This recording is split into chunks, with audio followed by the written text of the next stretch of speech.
করে দেন, ঋণগ্রস্তের ঋণ পরিশোধের তৌফিক দেন, হারাম হালাল বেঁচে চলার তৌফিক দেন আল্লাহ রব্বুল আলামিন। বেকার যারা আছে হালাল কর্মসংস্থানের ব্যবস্থা করে দেন আল্লাহ। সকলকে শারীরিক সুস্থতা, মানসিক প্রশান্তি, অর্থনৈতিক সচ্ছলতা দান করেন আল্লাহ। প্রত্যেকটা পরিবারে দ্বীনের আবহাওয়া জারি করে দেন রব্বুল আলামিন।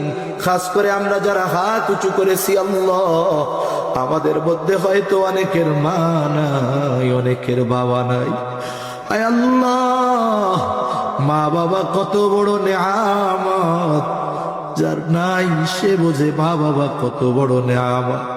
আয় আল্লাহ, দুনিয়ার অপর প্রান্তে আমেরিকার খবর মুহূর্তের ভিতরে পাওয়া যায়, দেখা যায়।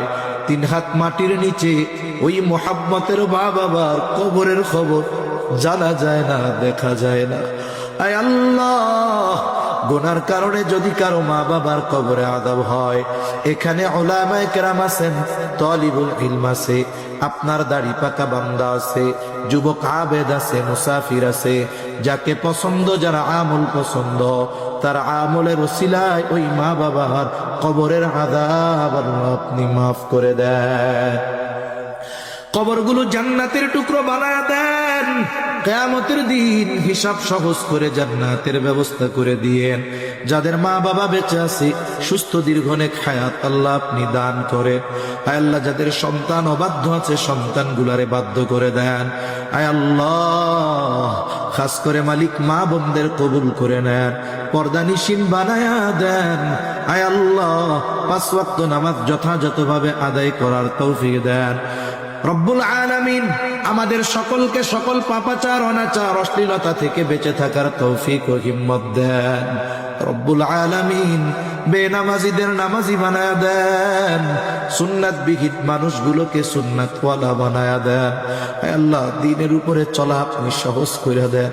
আয় আল্লাহ, আমাদের নসল, আমাদের আগামী প্রজন্মকে দ্বীনের উপরে অটল অবিচল থাকার, রাখার জিম্মাদারি আল্লাহ আপনি নিয়ে নেন রব্বুল আলামিন। আমাদের সকলকে বারবার মক্কা মদিনা জিয়ারতের তৌফিক দেন। আমাদের দেশের উপরে খাস রহমত নাজিল করেন, আসমানি জমিনি সকল বালা মুসিবত থেকে হেফাজত করেন আল্লাহ। আয় আল্লাহ, যারা দেশ নিয়ে, ইসলাম নিয়ে ষড়যন্ত্র চক্রান্তে লিপ্ত, আয় আল্লাহ, সকল ষড়যন্ত্র চক্রান্ত ধ্বংস করে দেন। ইসলামের ব্যাপারে, দ্বীনের ব্যাপারে, দেশের ব্যাপারে দলমত নির্বিশেষে ঐক্যবদ্ধ থাকার তৌফিক আল্লাহ আপনি দান করেন রব্বুল আলামিন।